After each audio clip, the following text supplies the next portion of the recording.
Welcome to the Energy Fix podcast, Dina. Thank you so much for being here today. Oh, my pleasure. I'm excited to be here. Thank you, Tansy. I am going to be switching it up a little bit. Typically, I start our podcast out allowing the guest to really explain, to say with passion where they're at right now in this time of their life. And we're still going to do that, but in a different way. Today's conversation is going to be talking all about divination practices, spirituality and spiritual practices, bringing it into life and real life circumstances. And so, in honor of that, let's talk numerology. We are in a numerology year 9. It's crazy times going on right now, for That sure. is the truth. Yeah, and so I would love to know, how is numerology 9? If you want to explain what that is for the listeners so they understand, but how is numerology 9 really showing up in your life right now?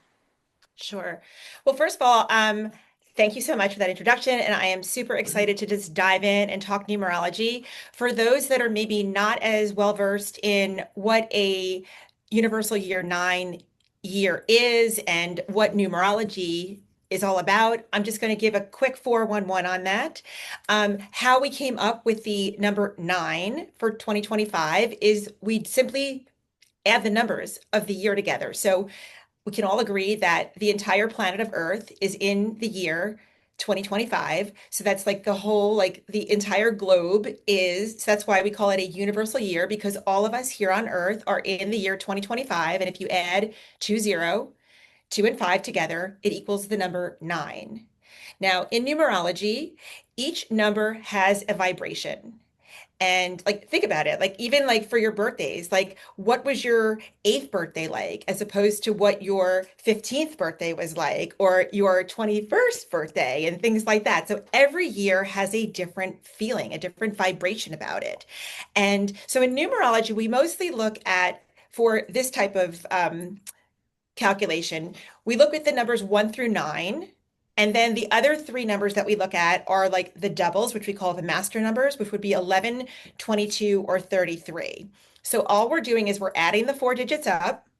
It gets us to a number, and that number will either be a 1 through a 9, 11, 22, or 33. And if it's not any of those numbers, we simply reduce it. So if it's the number 23, it becomes the number 5. If it's the number 19, it becomes a 10, and then it becomes a 1. So we reduce until we get either a 1 through a 9, an 11, 22, or 33. Okay, now that we have that established, we understand that 2025 is a number 9 year. Now, numerology works in cycles, and we are currently in a 9 year of a 9 year cycle. And so, what happens in a 9 year? 9 years are culminations, they're endings, they're closure. So, things are coming to an end this year. So, for example, I kind of like give little names to each of the years. So, like, for example, I call the 9 year your Marie Kondo year. Are you familiar with Marie Kondo? She was Yeah. the author who did it was like the joy of like decluttering like your space kind of thing. So basically you ask yourself like whether you're in your closet and it's a sweater, or whether it's a relationship that you consider to be toxic, it's like, does this bring me joy? And if the answer to that is no, well, then you got to get rid of it, because it's basically cluttering up your life. And so in a 9 year, that is what we are doing. We have accumulated a lot in this 9 years, and a lot of things that we are carrying with us are no longer serving us, whether that be limiting beliefs, whether that be old habits, routines, relationships, jobs that we've outgrown, like all these different things that we are just kind of zombie-like walking through our lives, just doing it. And the 9 year is saying, hello, this is a year for you to kind of like take stock and say, are these the things that we want to continue to have in our lives? Or would we like to kind of part with it with love, just like Marie Kondo, like with love, and kind of send it off on its way, so to speak? Because what happens is, after the 9 year ends on December 31st of 2025, we enter the year 2026. Now let's do a little quick math. 2 and 0 and 2 and 6 equals the number 10. And I told you we do 1 through 9 or the masters. So the 10 becomes a 1. So 2026, which meaning January 21st, excuse me, January 1st of 2026, we start a 1 year. And if you do not streamline and eliminate and get rid of the things that are not serving you in your 9 year, what will happen is you will kind of bring them with you as you cross over into the 1 year. And then these things, which you could get rid of now, will then be a part of your next 9 year cycle. So it is really important to figure out, especially in this 9 year, what is and is not serving you, what you want, who you are, and not only who you are now, but who is the future version of you? Like, who is 2026 you? And what is 2026 you saying no to that you're saying yes to right now? And in order to get to that future version of you, how can you start saying no to those things now so you can become closer to that next version of who you're becoming? So that's what the 9 year is about. And I feel as though there's a lot of change happening. There, like every outer planet, not to switch gears from astrology, from numerology to astrology, but like every outer planet is changing signs.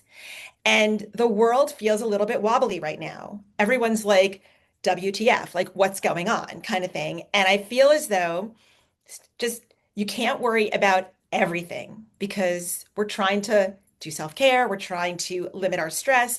But the important thing is to keep asking yourself, and I feel like I talk about this like in my readings. I just talked to this with so many people last night at an event that I did, and I was saying, like, are you saying yes to things that you know are not a full body yes, that you know that you're like, why am I saying yes to this?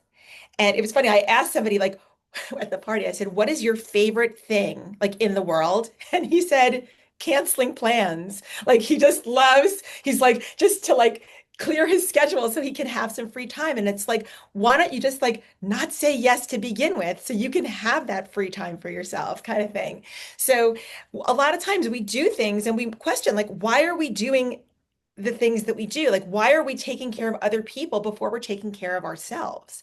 Which has led me, because it's funny, I was all prepared with the word of the year, but I feel like it does blend in because the word that I am moving through 2025 with is curiosity.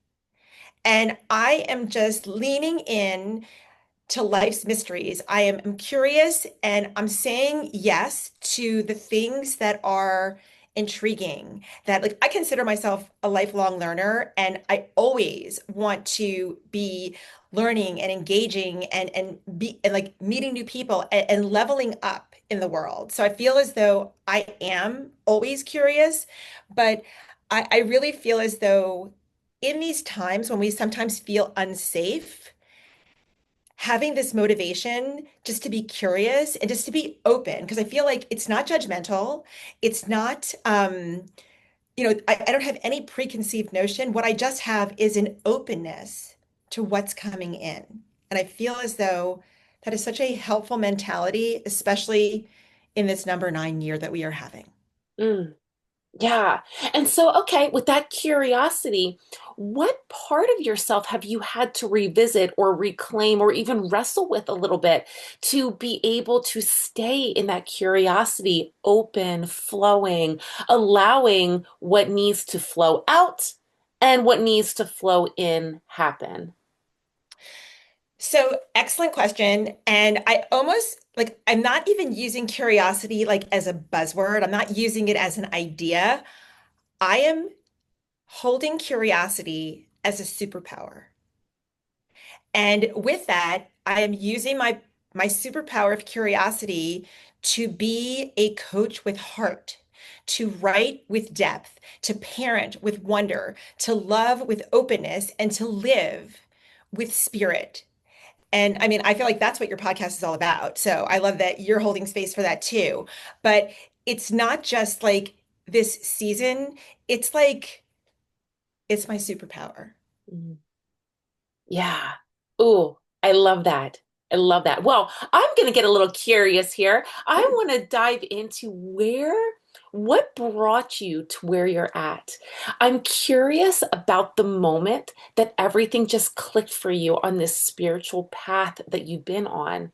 Was there a season, a symbol, a reading, a book, a, a breakdown that really helped to pull you into this sacredness with no turning back? Well, my story may be a little bit unusual, but my story started out a very long time ago. I had a grandmother who was interested in astrology.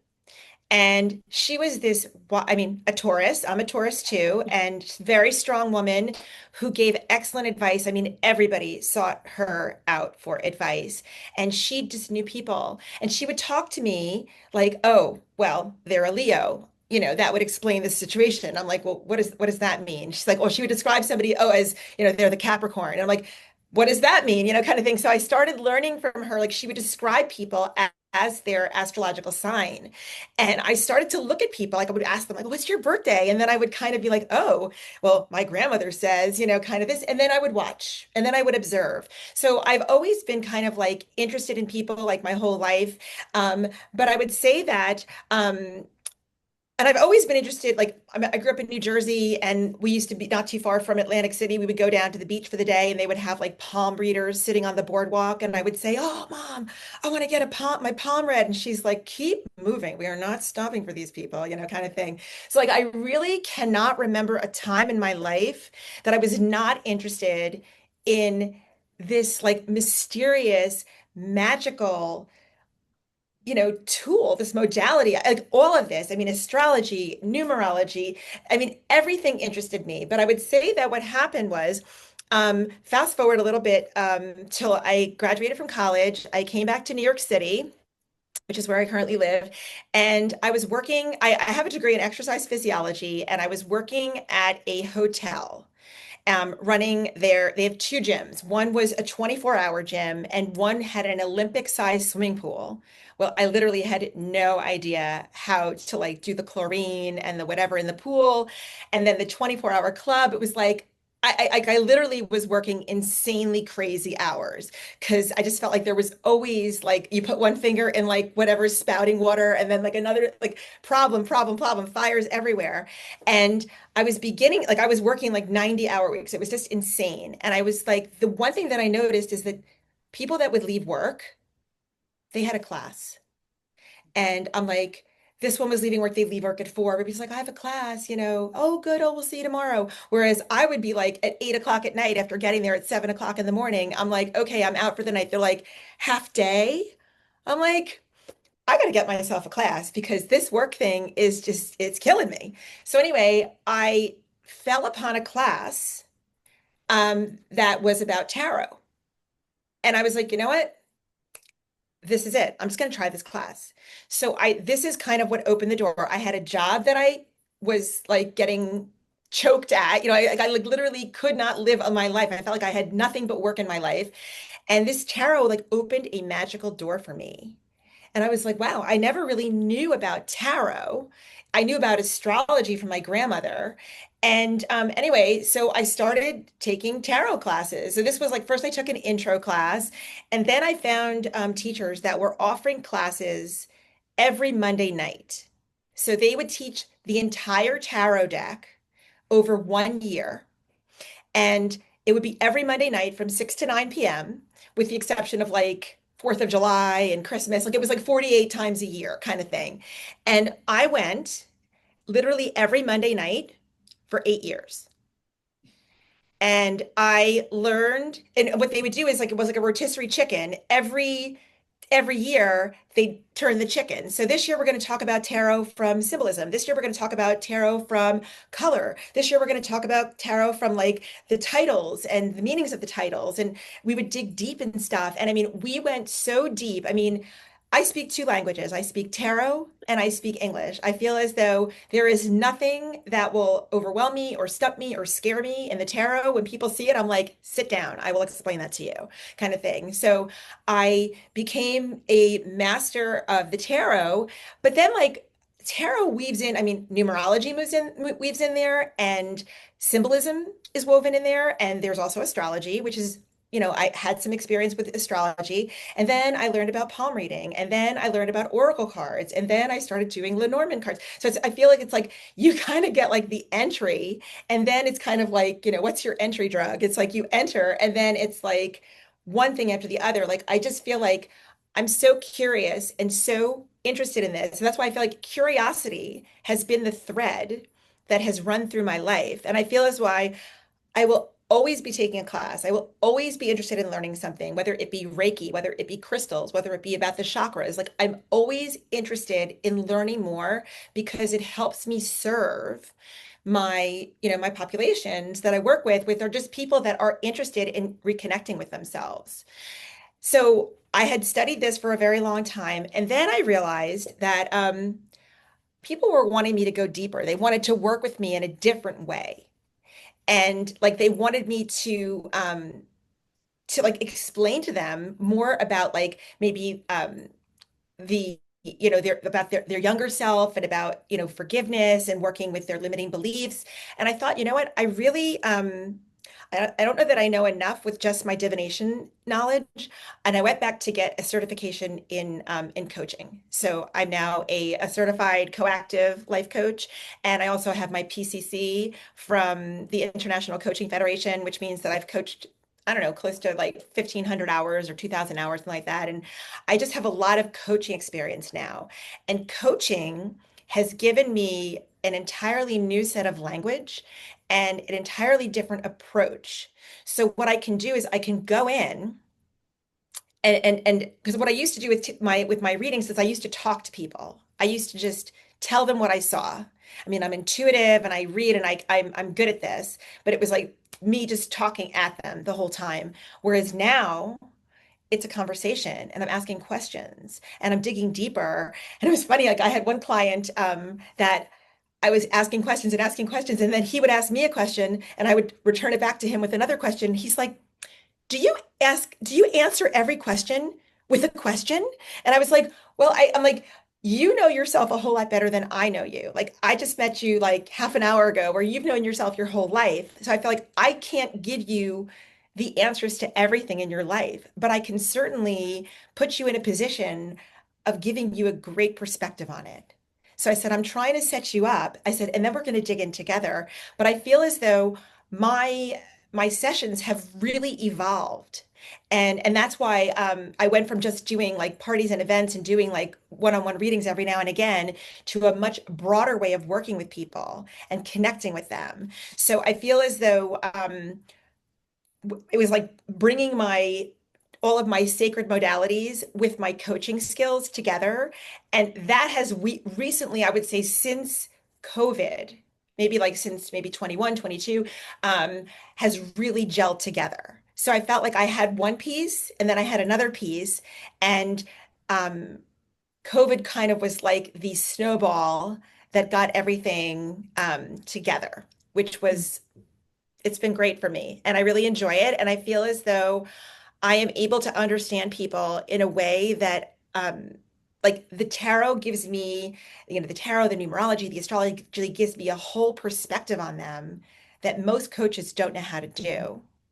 And the coaching gives me an entirely different set of skills that all of, my colleagues in the, divination world don't know how to do. So it puts me in an unusual spot, a unique spot that I really, really enjoy. Mm. Wow.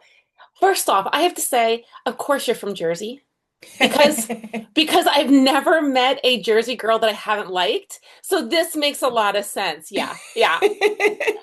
Yes, I Well, love thank it. you. I love it. What are your big three in astrology? Your rising sign, your moon sign, your sun sign. What are your big three? I am a Taurus sun. Of course you are. Okay, that makes sense. I am a Gemini moon, Hmm. which makes a lot of sense because how Hmm. chatty I am. And I am a Cancer rising. Oh, which is all that emotional side of you. Very intuitive, Yep. very Hmm. connected. And people often see me as very nurturing, very warm. Like it's funny, if I'm ever out like with friends or whatever, like, or even just out with people that I don't know, people tell me things, like tell me things they have never told anyone ever. Like I have like, I very easily like people just feel very safe with me. I think that's my Taurus, like my groundedness. And I'm very nurturing. I'm not judgmental. And I'm here just like I'm here to listen. I'm here to, just to support in a way. And I feel as though like I don't know, my husband is constantly shocked by he's like, I cannot believe someone I'm like, well, you know what? I feel like people feel, and I'm glad. I'm like, and I do earn, I do feel like I very much, that is not something that I take for granted. Like, and when I work with clients, like, I'm like, I am, your confidentiality is safe with me. Like, I will never repeat what we discuss. You can, repeat it on a foghorn because it's your story, but your story is not my story to tell. Yeah. Yeah. Oh, yeah. All that makes sense. As you were talking and telling your story, I'm like, I wonder what her big three are. And yeah, it all just lines up. What are your big three? Virgo sun, Ah, Gemini rising, so that makes a ah, lot of sense, and Aquarius moon. okay. Yeah. So you're digging in there. Aquarius wants to know how the sausage is made, you Mm, know? hmm. I love that. I love that. Wow.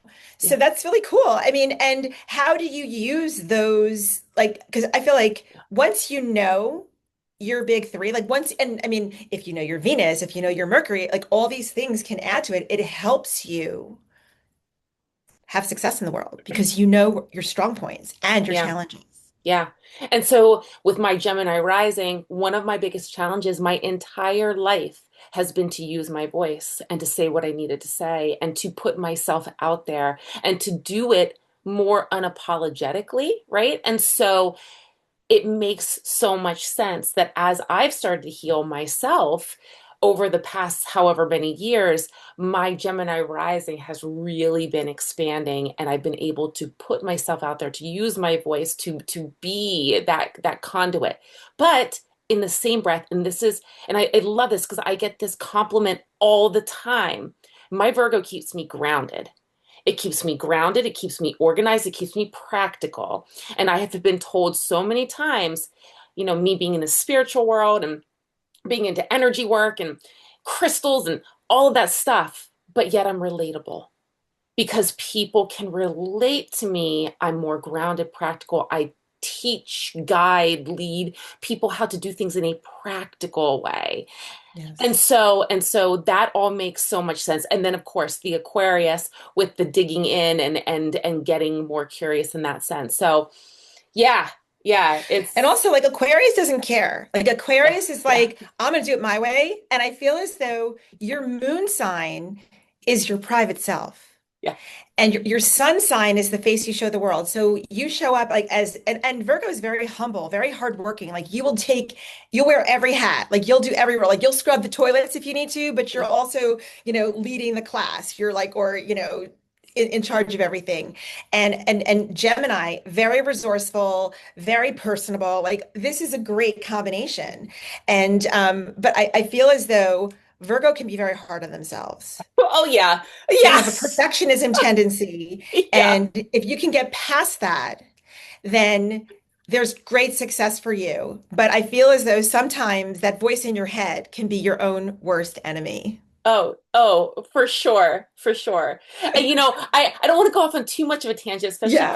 for those who don't know a lot about astrology, but I'm gonna be honest, I'm so happy right now that we are going from a south node in Virgo to a north node in Pisces because I feel like that's just encouraging me to let go of some of those perfectionist pieces and allow me to move more into that Pisces, which is more of the emotional, the calm, the balance, maybe not so much balance, but The like the mysterious. mysterious. Yeah, yeah. So yeah. Yes, yes. I love that all. Yeah, 100%. yeah. Well, before we really get into this whole big conversation of what we've been leading up to here, I feel this is appropriate to put in right now based on something that you said. I want to first let the listeners understand exactly what you mean by divination tools. Okay. Mhm. And then I also, based off of what you said, I want you to help debunk some of the fears. Okay. There's a lot of fear around what tarot is and pendulums and numerology and energy work, right? And so, yeah, let's take some of the fear out and just talk about this on a real level. Okay.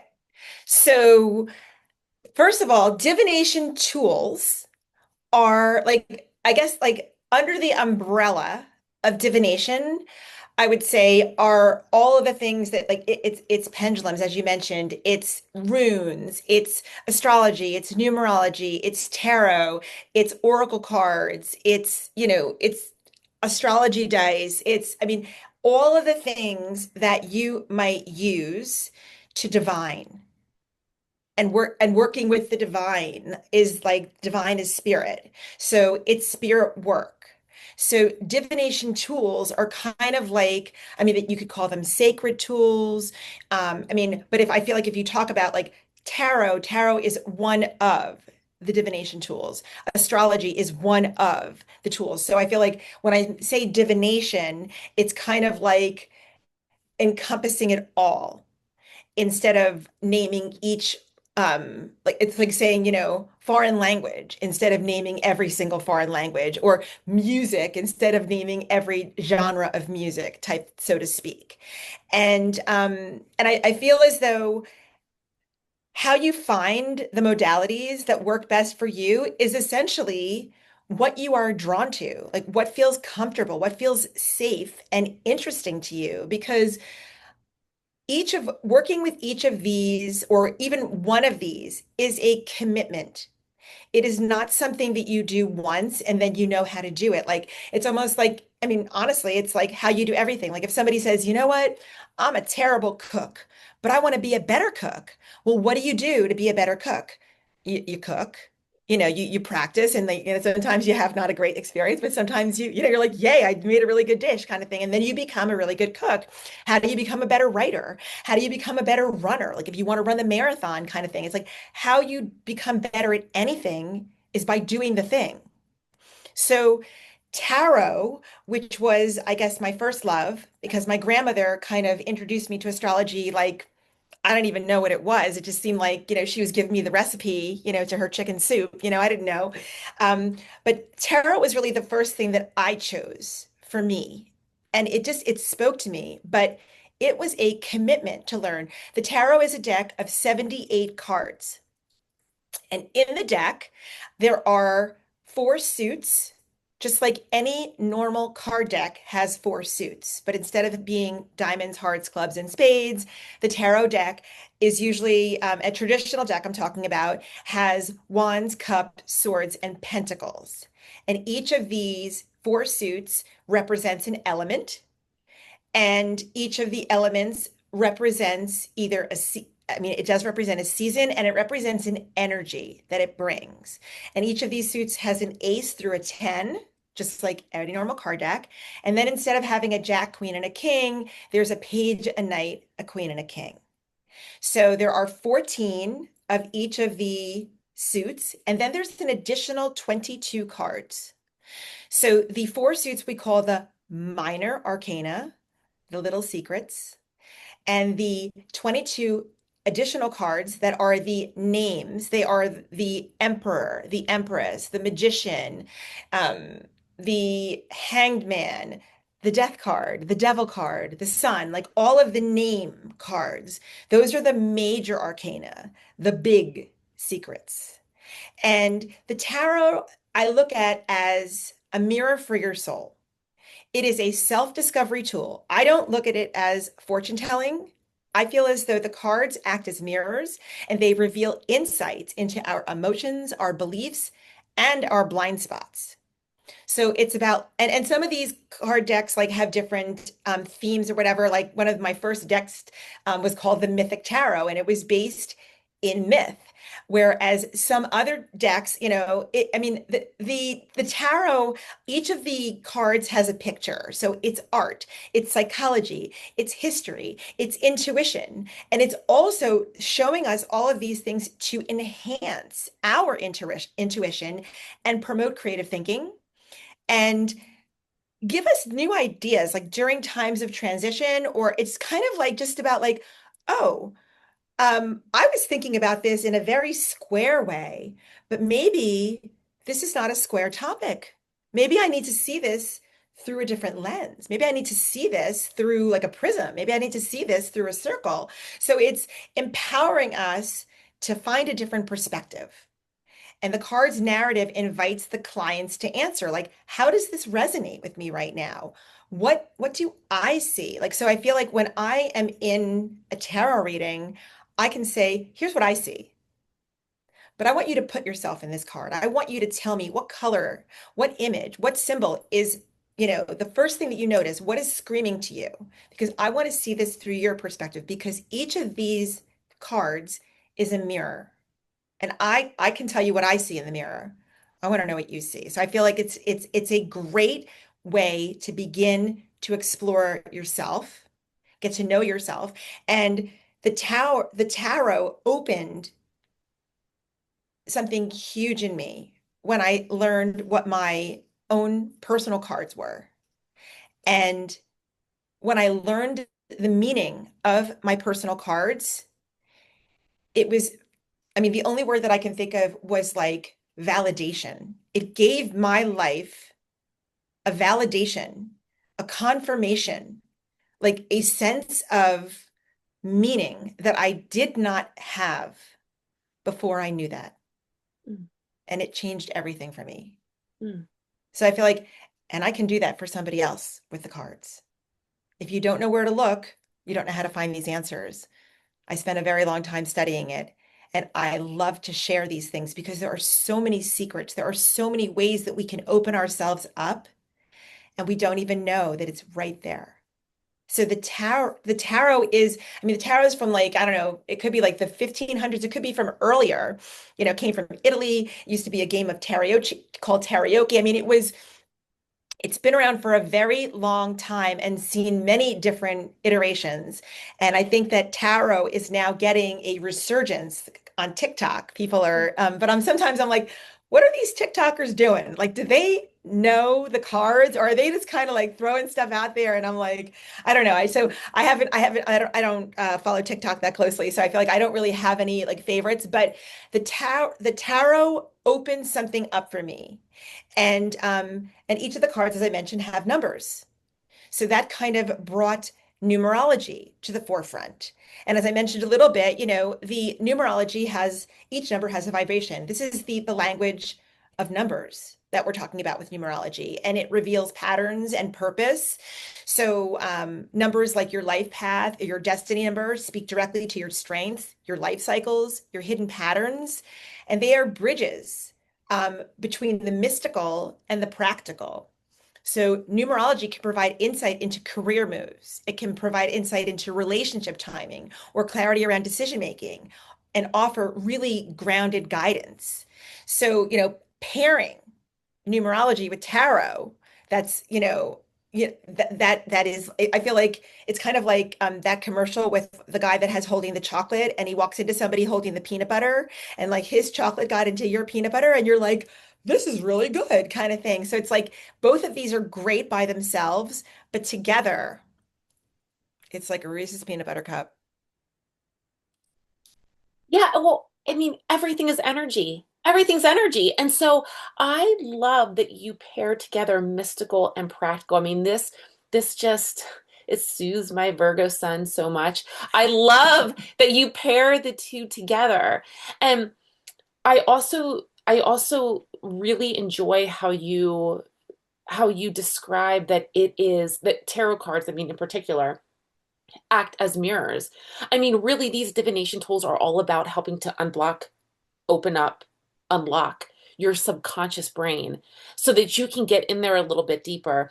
And I think that that is one of the things that people have a hard time understanding who maybe don't understand these tools, that it is that look at them from a fear base because when they see it, they think of all of the programming that they've been told, when in reality, these tools are just ways for you to unlock your subconscious brain, help you to clear the fog so you can actually get in deeper and heal. Does that I feel like that agree. Yeah. explains? Yeah.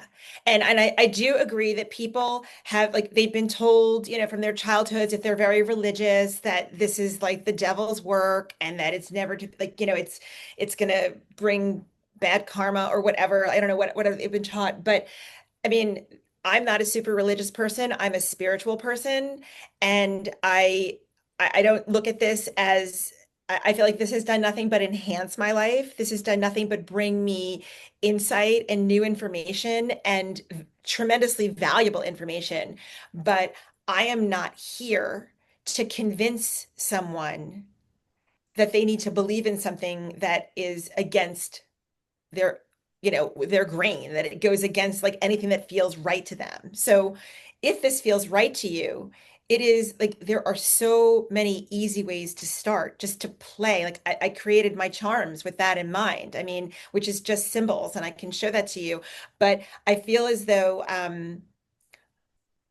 don't know. It works if you want it to work, but I do feel like, that is definitely one, like you were saying that you wanted to kind of like talk about myths. And I feel as though I am not here to convince anyone that they should believe in something or not. If you, and I've had people that come up to me and they say, well, you don't believe in this, do you? Well, it works for me. It may not work for you, but I'm not here to explain myself to you, just like I'm not asking you to explain your beliefs to me. Mm, yeah, yeah. And as anything, intention and your belief of if it will work or not is going to lead a lot of the results and where you're going with it. Yep, that's true. Like that's like I've seen like poster of the vat, like whether you think you will succeed or not, Right? whatever you think, that's what's going to happen. Yeah. What part of the human experience do you feel that these divination tools to help us to name or to hold in a way that nothing else really does? I mean, people a lot of times it's really either it's relationships.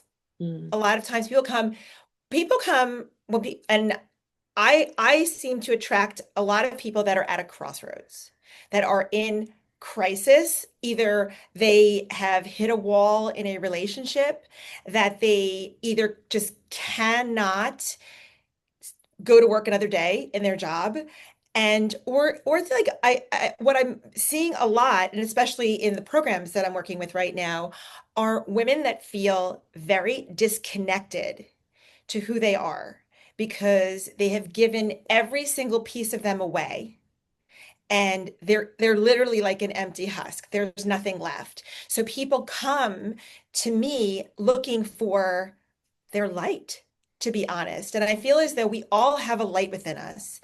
And some of us, that light burns very brightly, but it's our job to maintain the light. It's our job to make sure that it is burning brightly. And what happens is we sometimes put ourselves at the bottom of the list, and the light goes dimmer and dimmer and dimmer, and then we can't even seem to locate it anymore. And that's where we lose a grip with, like, I talk to people about what are your values, what is your life purpose, what is it that kind of like gets you up in the morning, like what's your why, kind of thing. And a lot of times people are like, I don't know. And I feel as though that is what I hear the most of. Like the part of the human experience that I am hearing most is that people want to feel connected to themselves. They want to feel connected somewhere in the world. mm, And they are, and I think that, I mean, just to go back to our top talk about, the number 9 year, the number 8 year, I call that your Shark Tank year.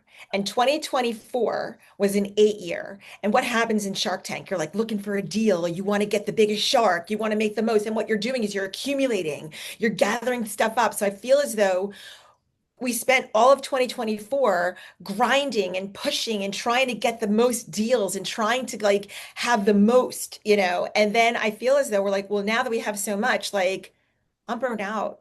I'm exhausted from all of this. How do I chip away? Like, how do I get back to what's important? And that's why, it's like now what you build up in the 8 year, we're going to get rid of in the 9 year kind of thing. And we're going to get back to what's important. And I feel as though it's just so interesting. We are in the year of the snake. What happens in the year of the snake? And what happens to a snake when, a snake sheds its skin? So in 2025, we are shedding a skin. We are stepping into a bigger truth. We are stepping into what makes our light shine. Like I want to be like I see myself as like the bringer of the light. I'm holding the light. I'm shining the light. I am guiding you with my light, but I want to teach you how to light your own. So I don't expect you to be with me forever. I expect you to be with me until you have a ritual, until you have a system, a routine, something that feeds you, something that works for you, so you can be your own light in the world. And not for everyone else, but for you. I feel like there's so many people, women especially, that are just craving that reconnection with their spirit, with themselves, with So their much. intuition. And I feel like so many, and I say this because of things that I see on social media, things that people say in my sphere. I feel like so many feel like they're really far behind or that they are struggling to access it because of maybe their life does not allow them to be truly who they are and to stay connected. What do you say to these people, these women especially, who feel like they have lost their inner voice or maybe never really heard it clearly in the first place? Yeah, like I sometimes start with women like when I start with someone, I like to ask them like, what is your relationship with your intuition? Because they feel like they're always making the wrong decisions or they don't have like a sense of, what's right or wrong for them. And like some of them will say like, "Oh, can you define intuition? Like what is intuition?" They'll say. And I'm like, "Oh, now we got to go back." Like I'm like, we're more at the beginning than I thought we were kind of thing. But like what I say is, well, first of all, I want to know, well, what does that look like? Like what does being connected, what does feeling like you're, like who you are? Like when was the last time you felt that way? And what did that feel like? Like, what was it like for you to be connected? And sometimes they don't even have a reference. They don't even know when they last felt that. And I said, well, you know what? You don't have to give me 10 hours a day. You don't have to I mean, I'm not saying give me, I'm saying give you. You don't have to give yourself, but like, I don't know, I mean, but you do need to be disciplined. You do like if this is important to you, like we all know the story of on January 1st, everybody has all these fitness goals. They run off and they join the gym, and by like January 15th, the gym is empty because everybody's like, I'm not getting up early or I can't do this, I'm like, this is too hard. And the thing is, I'm not saying that it's going to be easy, but it is simple. And what it is that you need to make a commitment to you. Just like I found my tarot teachers and I'm like, these people are amazing. And if I come here every week, and I will keep learning. And like that to me was enough. Like I want to learn. I am hungry to learn. And the dangling of the carrot of learning, and I was learning so much in every class, it was worth it to me to be there. So the question is it worth it to you? Can you commit to yourself? And what does what is it that you're looking like? How are you looking to feel? Like, what is the end result? Like, how will you know you were successful? But you can get up in the morning and do a 5 minute meditation. You can get it in the morning and you can do a 5 minute journaling session. Like it's like you can do a morning routine, you can have an evening routine. Like I have I have on my phone, I have an affirmation every day. I write down my own affirmation and I send it to myself. So this morning, I sent myself, I will read to you, I will look it up right now. And I always see evidence of abundance in every area of my life. So I sent myself a text This was my affirmation this morning. And so what happens is if I'm walking down the street and I hit a red light, I read it to myself. If I'm going to Target and I'm waiting in line to pay, I read it to myself. So maybe like 6 or 8 times, if I go to the bathroom, I'll bring my phone, I'll read it to myself. So it's like I remind myself of this. So I'm doing, it's just like a little snack, but I am committed because the more you say something, the more you remind yourself that you are valuable, that you are grounded, that you, whatever you are, like I'm saying that I'm seeing evidence of abundance everywhere in my life. And you know what? I'm starting to see that. I'm starting to notice that because when you tell yourself to look for it, that's what you look for. So I would say, what are you willing to do? Are you like, do you want to have more calm in your life? Are you willing to get up 10 minutes earlier? Are you willing to commit to a morning routine? Are you willing to, write down your wins at the end of the day and write down 3 things that you're grateful for? Because a gratitude practice is is known to be a huge source of uplifting and, you know, bringing of abundance in your life. But I feel as though a lot of people come thinking like, oh, you're going to do the work for me. And see, the thing is, I'm doing the work for me. And I'm also carrying the light. I'm also holding the torch. And I will lead you and I will support you and I will be your biggest cheerleader, but only if you show up for yourself. And I feel as though sometimes what it takes is for women to be at the very end of their rope, at the place where they feel as though they no longer have options. That is what it takes for them to say, okay, now. Mm. Because I'm going to give you 1000% and I want you to commit back. But and so I hear you. I've definitely experienced times in my life when I have been in burnout, when I have been at the end of my rope on my very last nerve and I'm not quite sure how I'm going to do this. And I will share with you that there was a time in my life when I used to wake up at 4:40 every morning for several years in a row. Going to class on Monday night, waking up at 4:40 in the morning, but I'm a Taurus and I will get the job done. Come hell or high water. I am willing to commit to myself. Once I decide on a routine, I'm in. And if no one else is going to show up, I'm still going to show up. Mm. And so I would ask for them to be as committed to themselves as they are to all the other people in their lives that they're giving away their time and attention and energy to. Mm. I have to know, the 4:40, is that an alarm clock or was that your body just waking up at 4:40? Now that was an alarm clock. That was Okay. definitely an alarm clock. But I also like refuse to let myself hit snooze. Like I was like, you know what? I'm not getting up at 4:40 so I can snooze 6 times. Like I'm not going to do that. And that was so I would get my exercise in and I would get a meditation in and then I had to make my kids lunches and things like that, but it was like there was time for me and then there was time for the things that needed to get done and then there was time for a shower and and then I had to go to the office because I worked in an office at that time for and it was just like it was just what I did. And it was just what I did. And I definitely was sleep deprived at that point of my life. And on Friday nights, like I was not good for much. Like I would fall asleep at like the dinner table at 6 o'clock.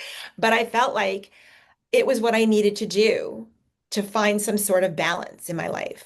Mm.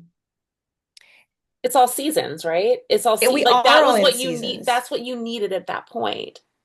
And because I needed to have time for me. And if that time had to be at 4:40 to 6 o'clock in the morning, then that's what it was because it just seemed like, I have 3 kids and being the mom of 3 kids and like the chaos of just running a house and just everything. It's like, and then there's homework and then there's baths and then there's dinner and then there's cleaning up. And it's like, okay, nothing happens at night. I have to do it in the morning. And luckily, I'm a morning person. I'm like one of those scary, happy morning people. So I try to like tone it down and not talk to anybody. Well, it really is those few moments of connection, though, right? It's really those It few made such a moments. difference. It They're made such a critical. difference. Yeah. I found a journal. I can't remember the name. I I can't remember the name of it exactly, but a journal by Sahara Rose. She does a whole oracle deck, and she did this journal to pair them. But the journal is so perfect because it had every morning, it has a place for gratitude work, affirmations, intentions, things things that you want to accomplish, but then also it has a place for pulling an oracle or a tarot card or whatever kind of divination piece that you would like, and it pulls all of that together. And I found that now that's a non-negotiable for me, just even if it is just 10 minutes of my time in the morning to be in gratitude, to set my affirmation, my intention, to connect in with spirit, to connect in with myself and my intuition. It is huge. And so tools can be such an invaluable piece, even if you only have a few minutes, 5 minutes, 10 minutes, 15 minutes, whatever it is. So I want to speak about your charms. You talked about your Yes. charms a little earlier. Let's go there.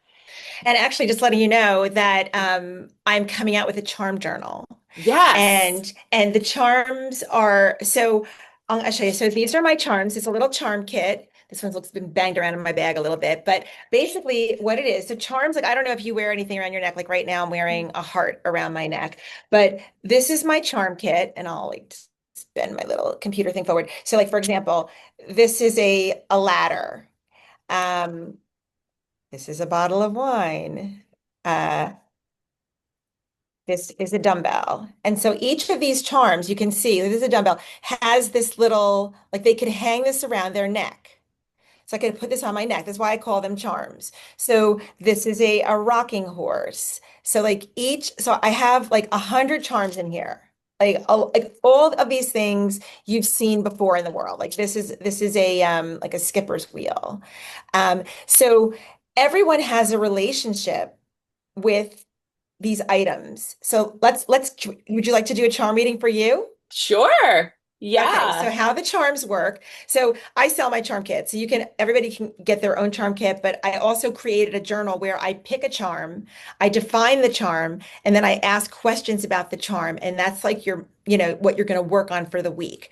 But if you do your own charm kit, so what you do with the charms, you don't pick the charm. The charm picks you. So I'm not looking in my little kit here saying, "Oh, let me pick a good one." I'm looking away. And I'm just gonna, kind of noodle around until something comes to my fingers. So, okay. Can you see this? Is it a mirror? It is a mirror. Mm-hmm. So,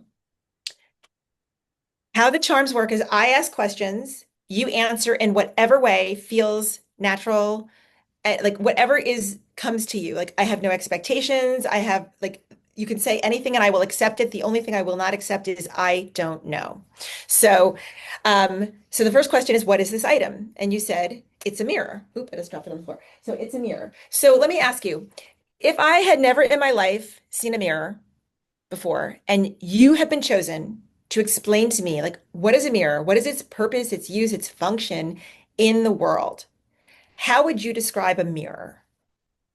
A mirror is for you to see your reflection, to look at yourself square in the eyes, and be able to not only see the physical aspect of what people actually see of you, but also that moment for you to connect with yourself and be able to see within your heart, to see within your soul, to see behind those eyes, and allow yourself to connect into the deeper parts of you. Wow, I love it. I love it. So, have you ever experienced a mirror in your life? Like, do you have a personal experience with a mirror? I do. Tell me about your personal experience with a mirror.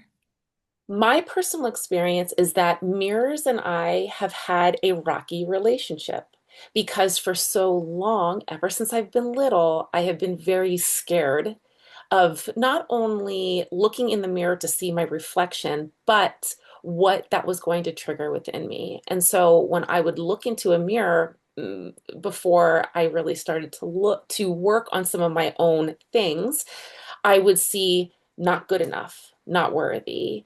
Oh, you're not thin enough. You're not pretty enough. You don't have the nicest clothing. And I would do a lot of comparison through that mirror. And therefore, it didn't feel very good to me. It felt really uncomfortable. And Mm. so as I started to work on myself, I actually purposefully used the mirror to start healing those pieces. And so I would I would stand in front of the mirror and look at myself and initially feel those feelings that were very ingrained in my subconscious and in my conscious, right?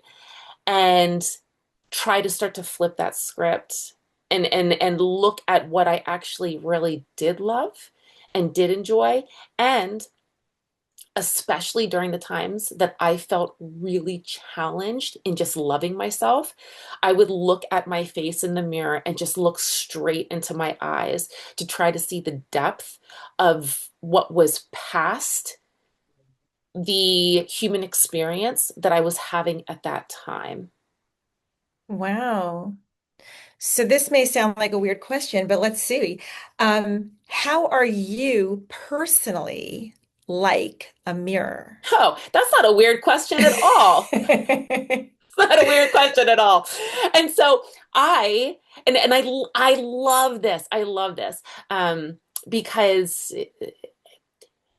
it, for so I love auras, and there's people that do some aura work that I follow, and I've learned that part of my aura profile is I'm a turquoise, and turquoises are mirrors.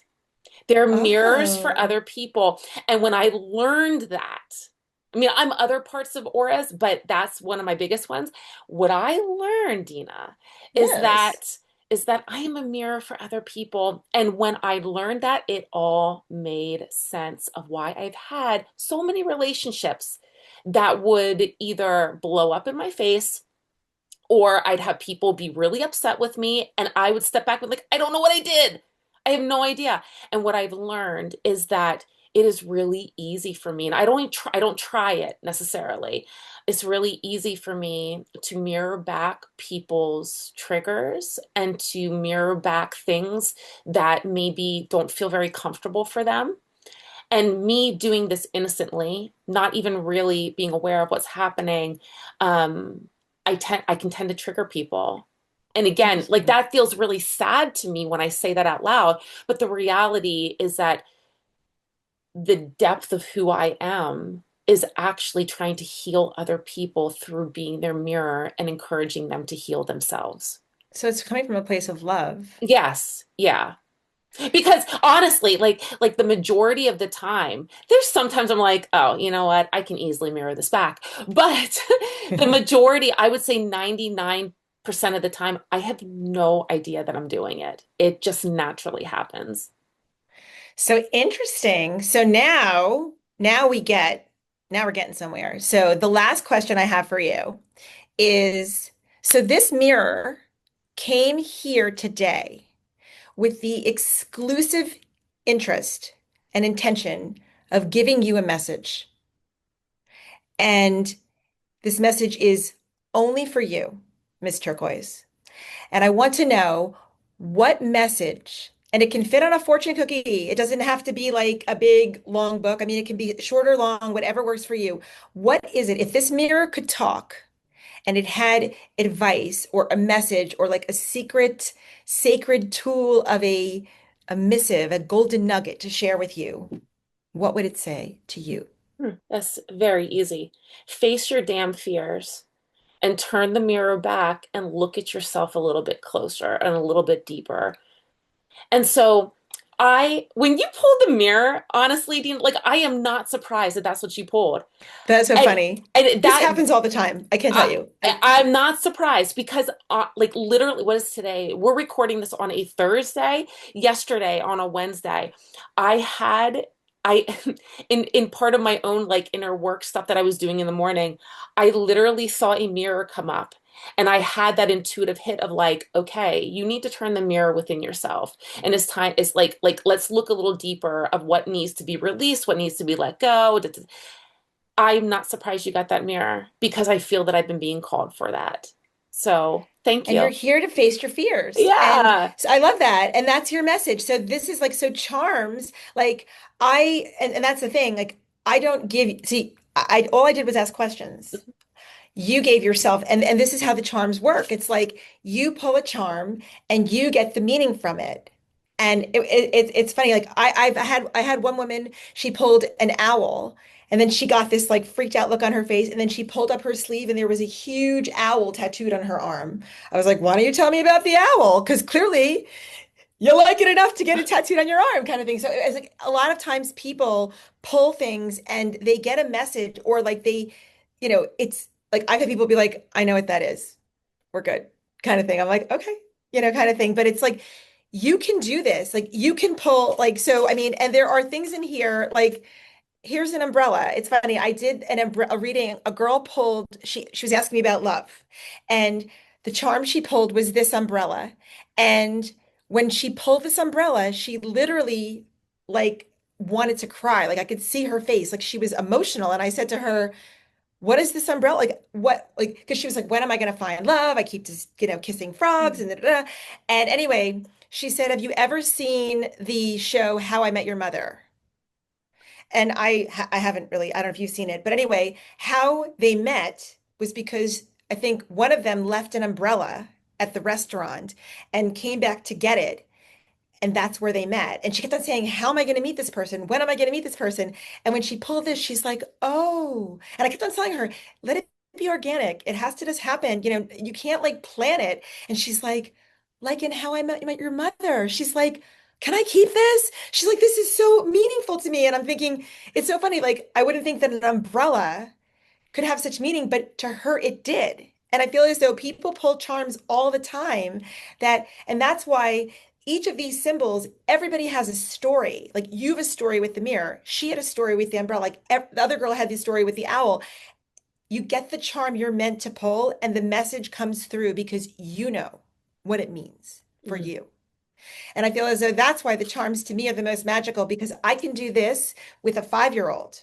I can do this with a 95-year-old grandma. Like I can do this with any age because everybody identifies with a ladder. Everyone identifies with a turtle. Like, it's like it's like, it's not like I'm showing you something you've never seen. And I'm just using it as a metaphor. I'm just using it because I want to get a story. And that's why I also call myself a storyteller because I feel as though I am interested in the story of your life. And maybe some of the stories that you're telling are old. Maybe some of the stories that you're telling yourself are, ready to be rewritten. And maybe that's why we met, kind of thing. mm, So I feel as though these are all ways to connect so we can find your light and bring you back to the most fulfilled and happiest version of you. mm. And which your charm journal is such a great piece of this because I'm sure that that helps you to dive even deeper. Right. And I define like, so I would say, here's some things that the mirror could mean. And then I ask you 4 or 5 questions and you can fill it in yourself. Mm, But it's like you go in your own direction with it, but I'm prompting you. So, and I've been doing this, like I'm doing like a quarterly journal. So there's a summer theme, then there's a fall theme, then there's a winter theme. So each theme, it's going to be like, reinvention, clarity, intention, focus. So like each season, just like numbers have a vibration, we are moving towards a reset in January of 2026. So I am giving everything I've got to this so people can feel prepared and ready because change is coming. Change is good. yeah, So, I yeah. love your charms. And Thank you. what I think is so great, I'm assuming that you can hook them onto something too, right? Yeah, well, all of And them have like, they have like this little, that's what I like I could thought. put it on a chain. Yeah, Yes. so all of them, like here's like a little like Yeah. scales of justice, like every single one of them, like this like tree of life, all of them. And you can, or if you have like a bracelet, you can carry it with you for the day. But each of them, like sometimes what I do, like if I'm working in my office, like I'll just take the charm out and put it on my mouse pad and I'll just like I know that it's there and Yeah. it'll remind me of it, I was going to say, then you can continue to work with it throughout the Right. week. Right. And then sometimes what I'll do is like sometimes when I fall asleep at night, something will come up to me and I'll be like, oh, let me write that down. And then like tomorrow I'll think about it, or I'll have a dream that is somehow connected to a story that was maybe let loose by the charm that I pulled. Like there's Yeah. just so many different ways that you can use this, and I love them. So, Mm, and it's all written about in my book. So I've got the charm journal, I've got the regular book, and I feel as though um, I'm just giving you tools so you can start. All of these are they're a entry level beginner way to start. If you're not a beginner anymore, there's something there for you too as well. But I'm not looking to overwhelm you. I'm looking to show you what's possible. mm. And I love so much that you're weaving together the divination tools, your charms with your coaching and allowing people to heal on a deeper level rather than just somebody coming to somebody who's doing maybe tarot, for example, and just looking for future predictions or, what do I need to know in this situation? You're actually allowing the soul to grow and expand and evolve in more of a sustainable way. Yes, and that's like that, and that's the difference from who I was when I started. I just all I knew was just to read, and then once I did the coaching, I was like, wait a minute, this is next level. And I feel as though my clients are so much more like they're like fully formed people. I kind of like, we look under rocks and we do the whole rotisserie chicken thing because I want to make sure that we hit every area, not just one. I'm not here just to predict because I need you to show up for you to make it all real. Yeah. Well, let's talk about the intuition just a little bit more. And you've already Sure. mentioned that a little bit. We hear so much about embodying intuition, but in all honesty, those words probably go over the heads for so many people because it just seems way out there. So let's ground that in a little bit. Yes. What does embodying your intuition really actually look like in a day-to-day life? What are some maybe sneaky ways that you can put it in that you can be closer to, but also what are some sneaky ways that maybe block your intuition? Well, I feel as though it's all about trust. And just like going to the gym, it's a muscle. Like if you have never trusted yourself, it's hard to just be like, I have intuition today. It's something that you need to work on. But I feel as though the words that come to me are clarity, presence, and like I feel like intuition is kind of like your inner wisdom. And a lot of times we kind of ignore like these little like nudges or gut instincts that we have. And I feel as though how we get connected to our intuition is when we use it with the intention of openness and resisting the fear of it. Like I feel as though fear is like the big block. Like you're like, what is blocking it? Blocking it is like your fear of like, what if I'm wrong?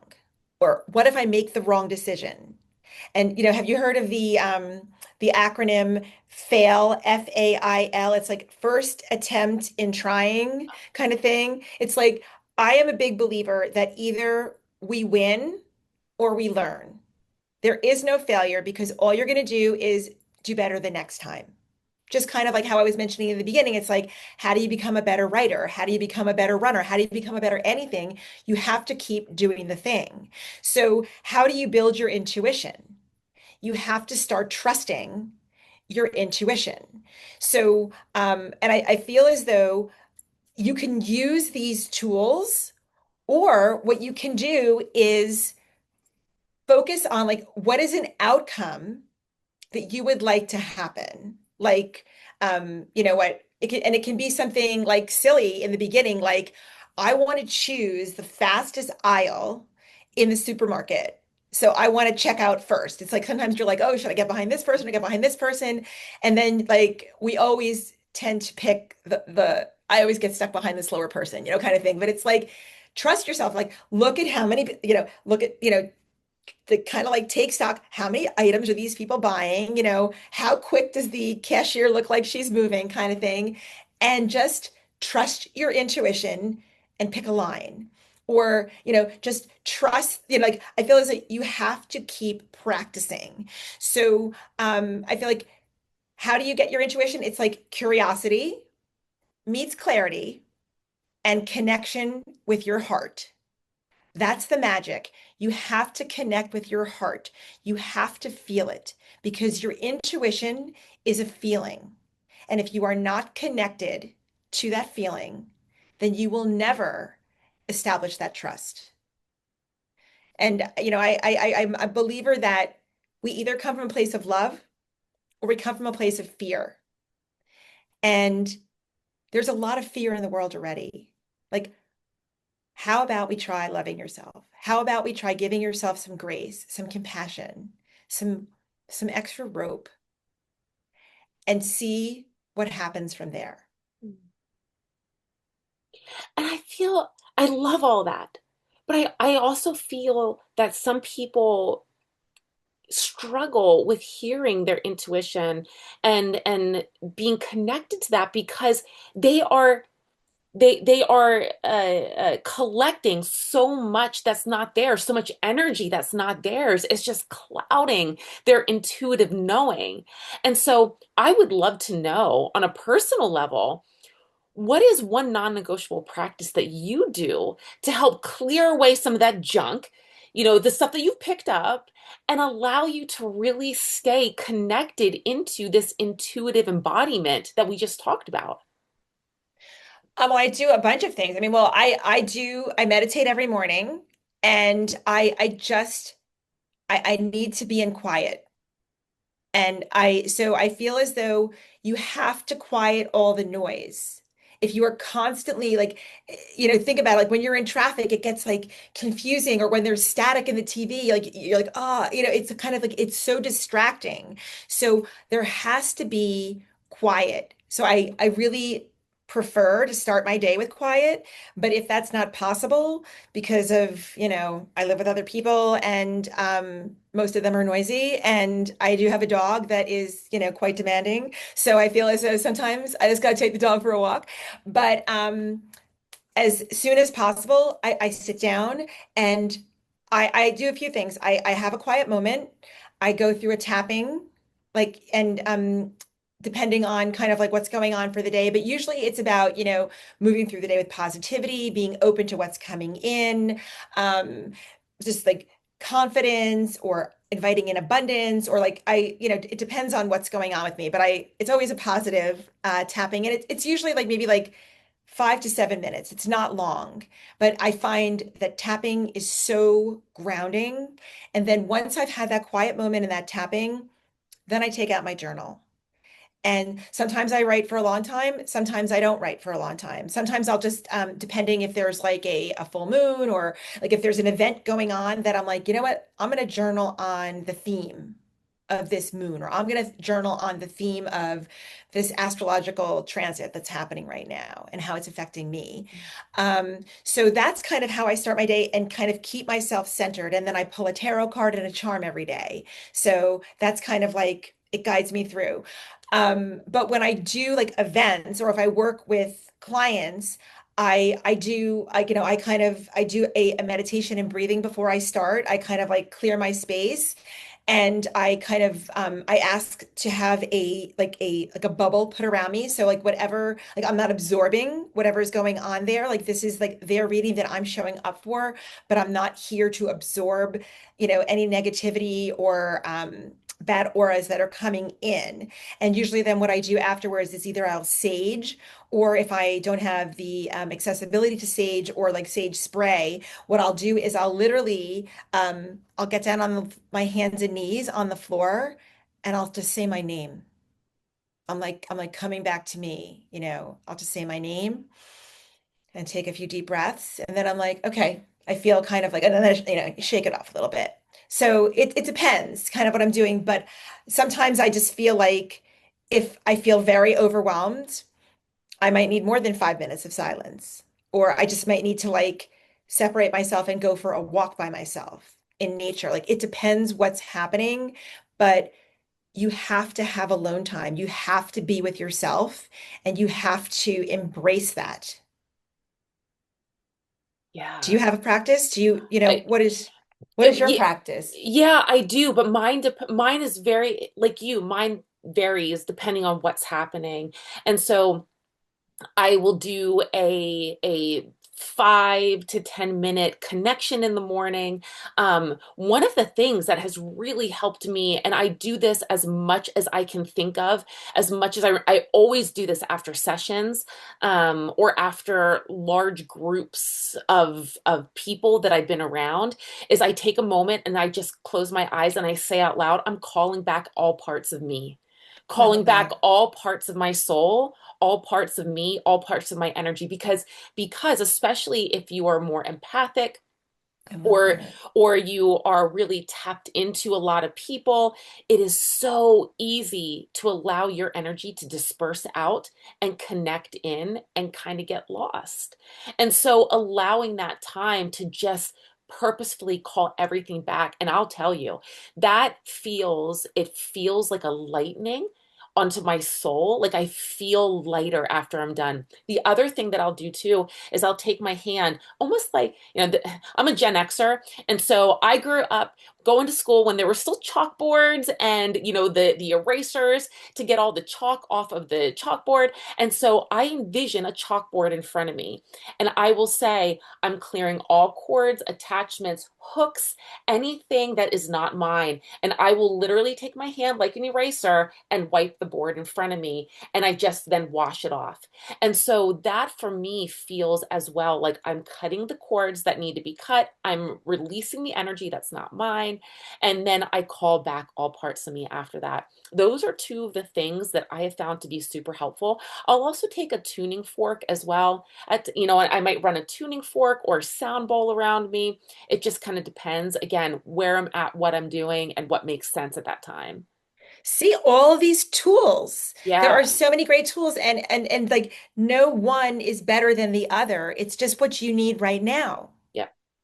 And there is no wrong way to do it if it serves you. Yeah. Yeah.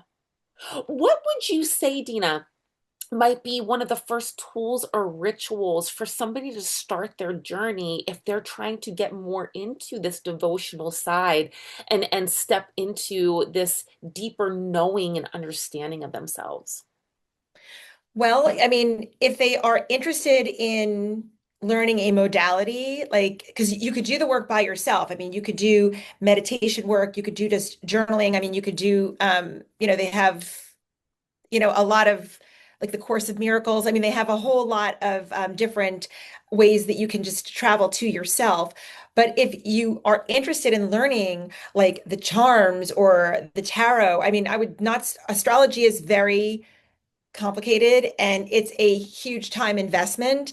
And there's math involved. I mean, it's definitely more complicated, but if you're interested, pick one thing. Are you interested in numerology? Are you interested in the charms? I mean, I pick one thing and just do that until you feel like, you know what? I know this and I'm ready. Like I studied tarot for 8 years before I started studying palmistry and like before I kind of went out there and did other things because I wanted to be the best.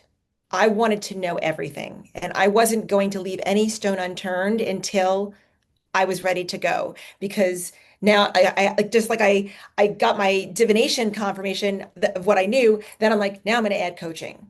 I had to figure out how to do the coaching, and then I'm like, now that I'm good at this and good at the other thing, let's make a sandwich kind of thing. So it's like then I could bring them together, but it's like you need to know what you're doing before you start adding a trick. So I would say go slow, be kind to yourself, pick one thing and commit to that. Do it every day even if it's just for 5 minutes or whatever, pull a card, pull a charm, write in a journal, just breathe. But do it every day until you're like, okay, this is now a ritual for me. I'm ready to add something new. Your charms seem like a pretty easy way to get started. Oh, they're super great. And I mean, I offer charm lessons and Yeah, I love them. I mean, I love the charms so much. They are the most fun. Like everybody, I mean, I have people that have bought like 2 and 3 charm kits because they're like, I want to have one at my office and I want to have one at home and I want to have one, it's like my daughter wants one. Like I feel as though the charm kits are fantastic. So I would highly recommend them. It's an investment. I mean, it's not a huge investment, but it's an investment in you and they last forever. And I'm available for questions. So it's like I have a YouTube channel and I've been doing a few more videos on charms lately, but I just feel like it's so intuitive after it's you can't not know after that. And it opens up your world in so many ways. So I agree. I Mm. agree with you, Tansy. As we start to bring this podcast to an end, Yes. I am going to turn the mirror back on you. I'm going to bring my mirror skills into this conversation and just turn the reflection back. Okay. If you were to pull one charm right now that really represented the energy that you're sitting in, that you're learning from right now, what would it be and what would it say to you? So I have a charm that I feel like it's confusing to a lot of people, but it's literally my charm. It's my charm, and I am the reason why it's in there. And I'm going to share it with you, and I'm going to tell you exactly what it means to me. So, can you see this? Yes. It Oh, looks. Uh, oh, uh, I was uh, going to say, bring it over to your left a little bit. oh, Oh, sorry. there you go. Yes, there. Yes. Yeah. Is my hand in the way? Can you see? Nope, we can see it. Okay, so it is. You're looking at it correctly. It's a recycling symbol, and I know that I look at this recycling symbol as us in our lives, the definition of insanity, like a lot of times we want to make change in our lives, but we don't know how to make the change. So what we do is we just keep taking the same action and then we keep getting the same result. So what happens is we just keep going around and around and around in this cycle. And um, at any point in the cycle, you have the opportunity to like take the off ramp. You don't have to go up again. You don't have to go down again. You don't have to keep going around and around. It's scary, but I feel as though use your curiosity, going back to that word that I use, and take the off ramp. So what I'm doing is I am actively getting off getting out of my routine. I'm actively choosing to be uncomfortable because what I am trying to do in this time, because I know that we are in a 9 year, and 9 is about getting rid of the things that don't serve me. And I feel as though there are things that I am comfortable with that are maybe not serving me in the way that they used to. So what I'm doing is I am challenging myself to look closer, to be present, and to be honest with whether or not I need to take the off ramp or if there is a specific and intentional reason why I need to go around again. Mm, that's so beautiful. I love it. I love it. So I invite that. So I share this charm. I share this charm and I share this meaning with you because I feel as though we sometimes are like waiting, when they say waiting for a sign, and there's like a meme somewhere and it's like, I'm waiting for a signier sign. Like it's like sometimes it's like you've gotten a whole bunch of signs. It's like it's time. But I feel as though sometimes our own fears hold us back. So I feel as though I'm here with you. I'm ready to take your hand. Like let's jump. Let's jump into this cold water and see what awaits us. Let's be curious and only expect abundance. Like what we want or better Mm, is what's coming our way. And I'm so excited to be on this ride with you because I'm in mm. it too. I'm not sitting on the sidelines watching you. I'm in it. We're all in it. Oh, amazing. Tina, where can people find you? Where are you hanging out? What are you excited about in your work right now? Wow, I've got a lot of exciting things. I wrote a book called The Way Within, and the book was self-published on Amazon, so you can find it on Amazon. And it involves tarot, numerology, and charms. Everything that we talked about here today. So you can find that book on Amazon along with my charm journal. And my website is my name, dinaberrin.com.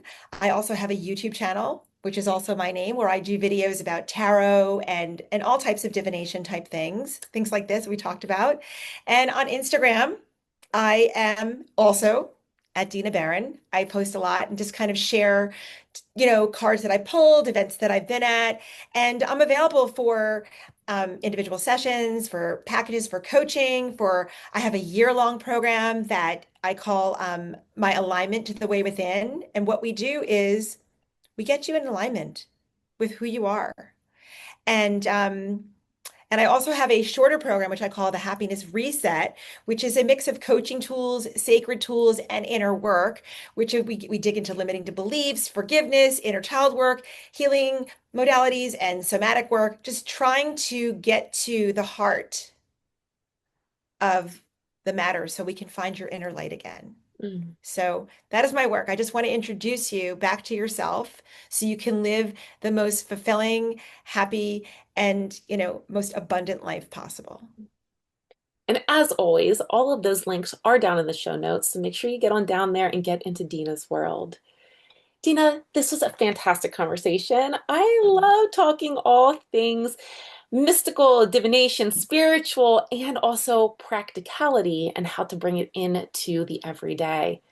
Do you have any last words that you would like to lay onto the hearts of the listeners for today? Well, so